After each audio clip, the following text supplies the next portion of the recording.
Hello friends नमस्कार जय जगन्नाथ तुफान टेक एजुकेशन चैनल तरफ आपको स्वागत। प्लस थ्री जो सेकंड सिलेक्शन मेरिट लिस्ट आज बाहर था ताहा वर्तमान बंद हो कहीं आज जो बाहर second phase plus three merit list ताहा वर्तमान बाहर ना बंद हो अपराह 2टार बाहर था संपूर्ण रूप चेंज हो डेट भी जो 2 जुलाई 2टार बाहर कथा से डेट भी देखो बर्तमान से डेट भी ना डेट उठे दिखाई साम्स ओडिशा तरफ कौन गोटे अपडेट चली जहाँकि बहुत विलम्ब हो तो केबे आसीबो संपूर्ण डिटेल्स जानापी वीडियो को प्रथम शेष पर्यटन देखूँ। जदि आप चैनल नुआ आसन चैनल को लाइक कमेंट शेयर और सब्सक्राइब करूँ। आसतु संपूर्ण डिटेल्स रे आम आरंभ करवा।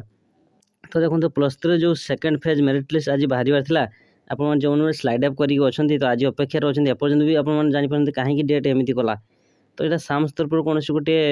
त्रुटि अच्छे से अपडेट कर 2 जुलाई बाहर कथा बाहरनी तो केबे बाहर तो आशा करा कि 15 जुलाई भितर बाहर चान्स अच्छी 15 जुलाई भितर बाहर तो आप देखो आउ व्यस्त हवा दरकार नहीं निश्चय यहाँ बाहर और बहुत सीट बढ़ी दिखाई प्लस थ्री तो से